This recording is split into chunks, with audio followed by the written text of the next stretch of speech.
When I say Vol, you say Tron had confusing lackluster story arcs, a lack of focus on its main characters during the second half of the series, and some seriously awful marketing that severely baited its LGBTQ audience. Vol! What? So, Voltron. I was pretty into this series at first, like most people. It's hard not to get invested in a sort of hybrid of American and Japanese animation styles that takes direct influence from Avatar: The Last Airbender in terms of its comedy and action beats. The showrunners even worked on Avatar and Korra. It just seemed like a natural fit, and as a result, we got 2 seasons of a show that's entertaining, action-packed, dramatic, funny, just everything you could possibly want in an animated series. It's too bad the show had to end after season 2, but much like Gravity Falls, it's probably better for them to quit while they were ahead, solidifying this show as the masterpiece it deserves to be remembered as. Maybe that's how it went down in another dimension, but in this one, everything sucks! Voltron continued for 8 seasons and just got so bad. The best way I can describe it is this. You know how Legend of Korra haters talk about the show like it's the worst thing ever made when, come on, it's not that bad? Voltron is that bad. The character arcs are messy, confusing, and all over the place. The stories are unnecessarily drab and don't hold enough dramatic weight to compensate for that. The villains are constantly shifting to the point where it's hard to get really invested in them as a threat, and 75% of them don't even have compelling personalities to begin with. And honestly, the show's biggest crime in its later seasons is just how forgettable it is. When I think of my favorite episodes from the show, the Space Mall one, the one where they're being chased through wormholes, the underwater one, the one where King Alfor's AI goes all Colonel Campbell on us. I need scissors. All of my favorite episodes come from the first 2 seasons. They're either really funny or really frightening, with intensely dramatic yet also understandable stakes. The characters are all likable and play off of each other so well. There's 7 of them to focus on, which seems like a lot, but their screen time is perfectly balanced, even if their character arcs aren't. Sorry, hunk. The villains, while generic and not super compelling, are still a legitimate threat. It's not like we're watching Steppenwolf here. Zarkon is legitimately intimidating. The first 2 seasons are so excellent because they perfectly straddle the line between simple and complex. The plot lines are simple, but the emotions these plot lines invoke in the characters are complex. Season 3 doesn't immediately take a nosedive. It has a lot of good, dare I say even improved elements. First of all, my boy Lotor. The estranged son of Emperor Zarkon, Lotor is a far more compelling villain who also has to prove his worth not only to his father, who hates him, but also the rest of the Galra Empire. He also has a team of generals, including Ty Lee, Jasper, and this blind cat lady who then gets murdered because I guess the show's cool with murdering blind people. Okay. I'm gonna throw up a spoiler warning from here on out, but honestly, I don't recommend watching past season 5 anyway, so I really don't care about spoiling this stuff. If you do though, then there's your warning. So basically, the reason Lotor is in charge of the Galra Empire now is because the former big bad, Zarkon, was severely wounded in the season 2 finale. But this begs the question, why didn't Zarkon just die there? Why bring him back at all if you have a compelling new antagonist to replace him? Well, maybe it's because they wanted Lotor to go through a character arc and personally kill his father. And he does. In episode 2 of season 5. What? Why episode 2? Why season 5? Why didn't you do this as a season finale, since the death of the former main villain is kind of a huge deal? This brings me to my main thesis statement of this visual essay. Ahem. The Voltron showrunners had no plan whatsoever, and they just made up this shit as they went along. Wait, what? And if that wasn't the case, then yikes, this is even worse than I thought. So basically, after 2 seasons of Lotor antagonizing Team Voltron, he professes a desire to work with them instead. Now that's pretty neat, but it begs the question, who even is the main villain anymore since you killed Zarkon? Is it this Sendak loser? Well, he's just as boring as Zarkon and not nearly as intimidating. You will never eat lunch in this town again. Is it this witch lady? Well, she's just kind of been biding her time in the shadows. She's not really a central organizing threat. Honestly, we keep hearing after Zarkon's death that the Galra Empire is splintered and fractured and not what it once was, and honestly, that's not a great thing to hear about your main antagonistic force. I mean, imagine if a Star Wars movie killed off the Emperor halfway through and left us with a couple of emotionally unstable twats as our main antagonists. Oh wait. And oh, what a shock. It turns out Lotor is still a bad person, even after he and Allura made out a little bit. Gross. Oh well, at least since Lotor's the villain again, we have a compelling main antagonist again. Or I guess he's just gone mad from quintessence poisoning or whatever. And he's just some crazy guy now who's disposed of after opening a bunch of wormholes and never really heard from again. That's cool too. It's like, I want to still be invested in these characters, but I'm not invested in the threat they're fighting against. It's kind of a joke. It sucks too, because there's really solid comedic and dramatic episodes in seasons 3 through 6. That first alternate dimension hopping experience, the backstory of Zarkon and Minerva, Lotor's battle at the Kral Zera ceremony, the Altean colony episode, the one where they literally just play Dungeons and Dragons. Yeah, I'm not even joking. That happens and it's incredible. But all of this gets buried underneath so many confusing plot lines and so many unnecessary character introductions. I could barely follow the whole nonsense about Shiro being a clone, all the time they switched lions but didn't switch the colors of their uniforms. Seriously, am I the only one who was bugged by that? Lance is piloting the Red Lion now. Wear red, you hack! Lotor's motivations constantly seem to flip-flop and be inconsistent, and above all, the action just lost any charm it once had. First of all, and this is a problem in the first 2 seasons as well, but every time they form Voltron, they play the exact same 30-second animation every time, and it's ridiculous. But on top of that, they just kind of run out of cool things to do with Voltron fairly quickly. By the 5th or 6th season, the action is just so tired and forgettable. That is to say, it's still done really well, but there's nothing we haven't seen before anymore. And anytime they're in a tight pinch, they just pull some new spirit focusing technique out of nowhere to save the day. It gets real old real fast. It's clear that this premise was stretched way too thin from an action standpoint, but that doesn't even cover the characters and story. The characters are just always splintered off from each other after season 2. Shiro goes missing for a while, Keith leaves the group for a little to hang out with his mommy and her friends, Allura and Pidge do their own thing pretty often, and honestly, we just kind of lose that wonderful sense of connection we had in the beginning. There's still funny interactions, but just not quite as many. And that's what I loved in the beginning. I loved the big over-the-top reactions and great jokes. I loved the distinct animation styles that popped up all the time. Season 7 actually started out on a good dramatic track. The Castle of Lions they rode in since day 1 was destroyed, and just like Pit, they had been gone for 3 years after Lotor's wormhole shenanigans. And honestly, that really opened the door for some heavy dramatic stakes that still kept the focus on these characters without bloating things. The first half of season 7 is solid, but then we get back to Earth, and what do we have? Too many characters. There's so many boring humans we have to shift our focus towards, and I could not for the life of me remember any of them. Minerva, the witch lady who you assume is the main antagonist now that Lotor's gone, doesn't even show up. Instead, this season's main villain is Sendak, aka Worse Zarkon, aka basically the Voltron equivalent of Malekith. Okay, wait, that's a little too mean. I'm sorry. The Voltron equivalent of Ronan. No, that's a disservice to Ronan, actually. The equivalent of the bad guy in Doctor Strange. No, the comments are telling me that they liked him. Damn it, you know what? He's just boring. That's it. He's a boring man.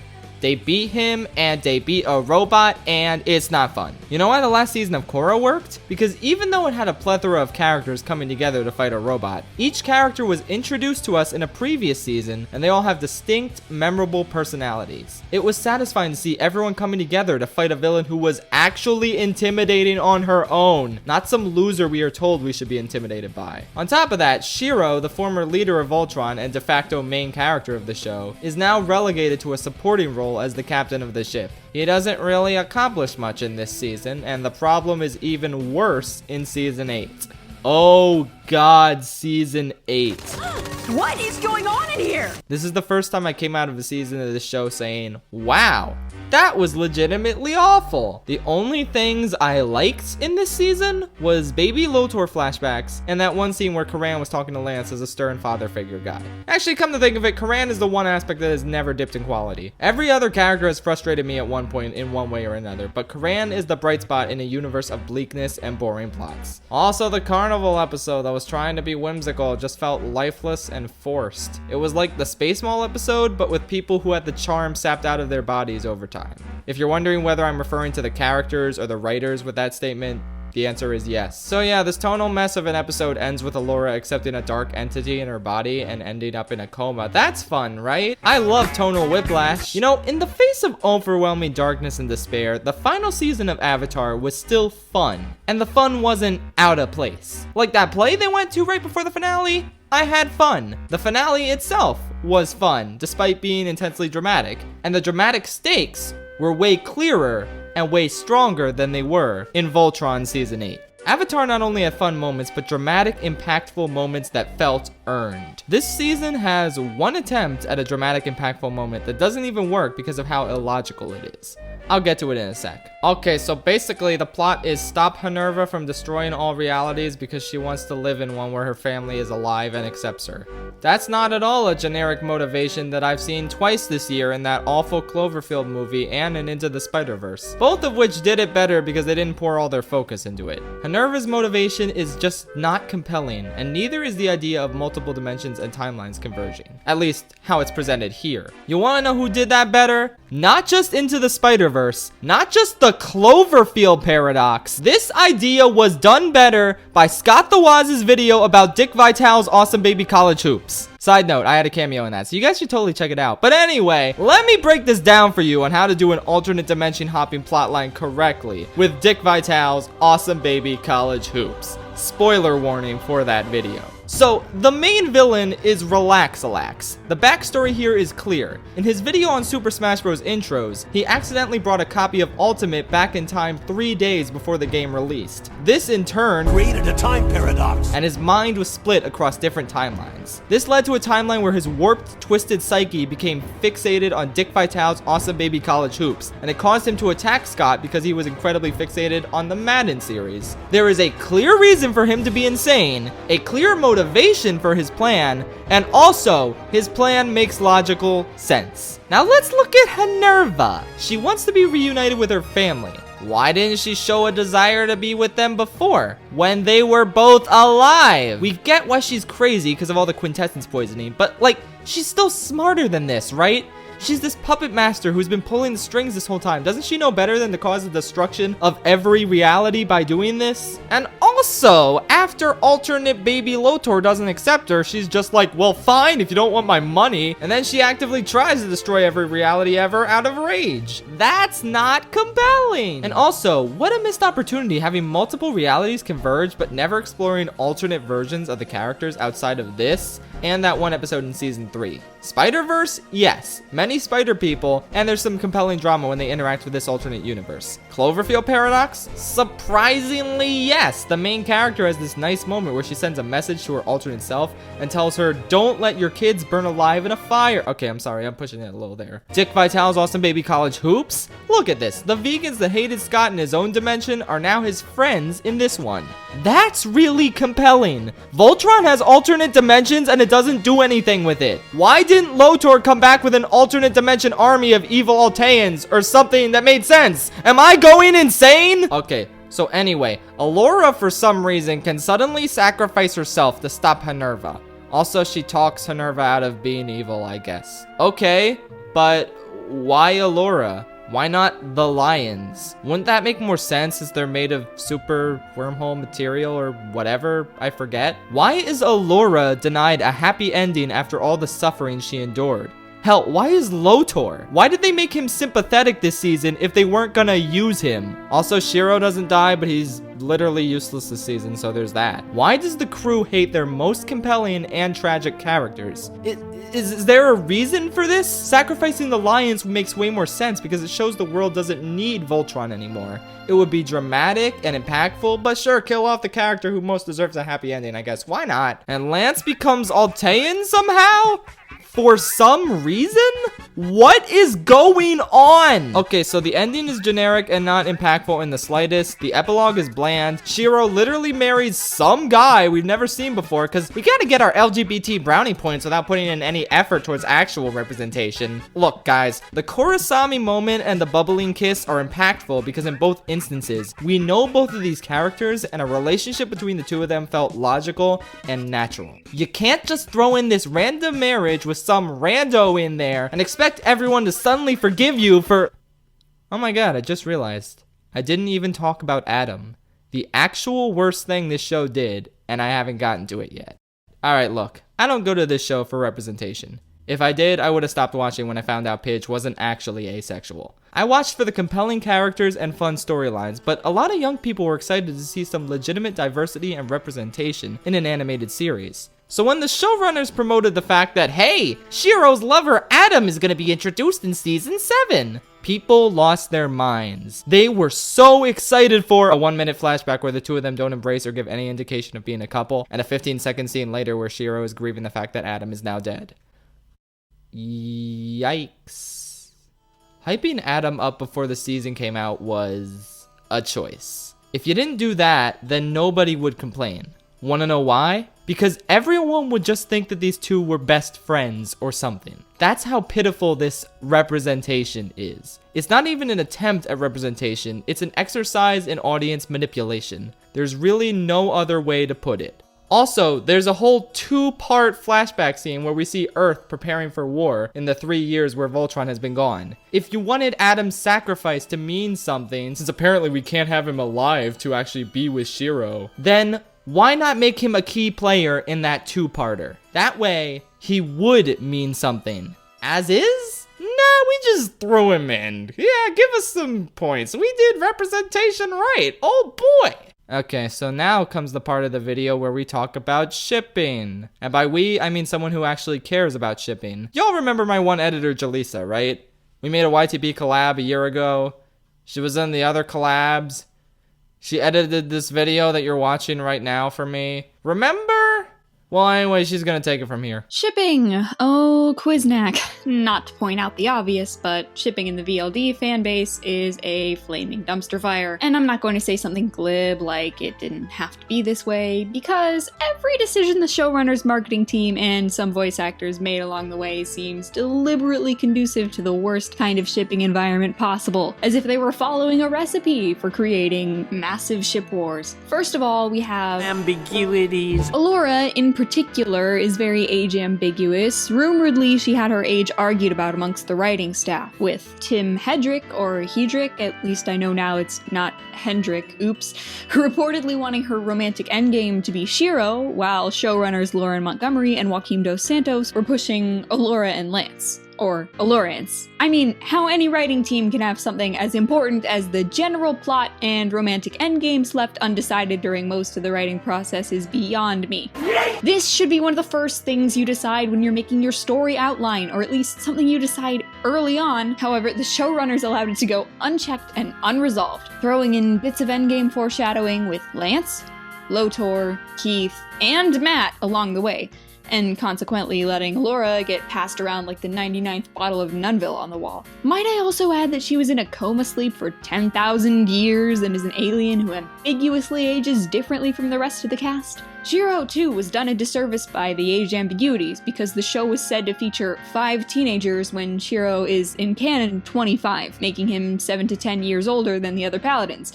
Not including Allura, because not even the showrunners seem to know her true age. We've already touched on the whole Adam fiasco, so I'm going to continue straight ahead to talk about the elephant in the room. I'm pretty impressed with myself for even getting this far without talking about Keith and Lance. Just look at this scene. We are a good team. Now, think about it in context, having taken place after this scene and right before this episode. From the very first season, Keith and Lance's relationship was romantic coded, and the creators knew this. They knew this. In fact, the executive producers did a whole interview about Lance. The ship was so popular that it stayed in the top 3 spaces on Fandometrics for the whole 2 years of Voltron's run. That's a pretty big ship. And the marketing team milked this for all it was worth. Clance Netflix thumbnails, Hot Topic Clance merch, tagging DreamWorks videos as Clance. The only problem is that it was never made canon in the show. If I went into the details, we'd be here for eternity, but the shorthand is that Keith and Lance were romantic coded despite not being endgame. To see a complete analysis, I'd recommend Fictional Crystals' 2 theory videos on the matter, as they're pretty straightforward and impartial. Anyway, the showrunners knew people would ship Clance, and the possibility of their relationship was used to gain views. In other words, it was bait. Also this. That's no good. Thanks, Jalisa. I couldn't have said it better myself because I don't care enough about this show to really look into all that. Voltron Legendary Defender crashed and burned not only because it lost the sense of simple fun and great character dynamics that were present in the first 2 seasons, but because it so drastically lost touch with what its fanbase wanted to see. That is to say, if they had developed the plot lines and relationships they did end up going with in a meaningful way, that would have been fine. But they didn't. They did their own thing, and as a result, we got a sloppy, inconsistent series that could have been the next Avatar, but ultimately wasn't. I feel so bad for the voice actors, animators, artists, and some of the writers who poured their heart and soul into this project only for it to end up being so awful and so despised by its fanbase in the end. Some of the Voltron fanbase is pretty terrible, but I feel so bad for the people who genuinely fell in love with this show, only to be so disappointed by the end of it. But it just left no impact on me in the end. After all these years, I've never forgotten the endings of Avatar and even Korra. I don't expect to remember this show's ending in a few months' time. And one last thing, I also wanted to make a point about this wasted season 6 tag-along Altean lady who looks like Zelda, but I couldn't, for the life of me, find a place for her in the script. Just like how the writers couldn't find a place for her in the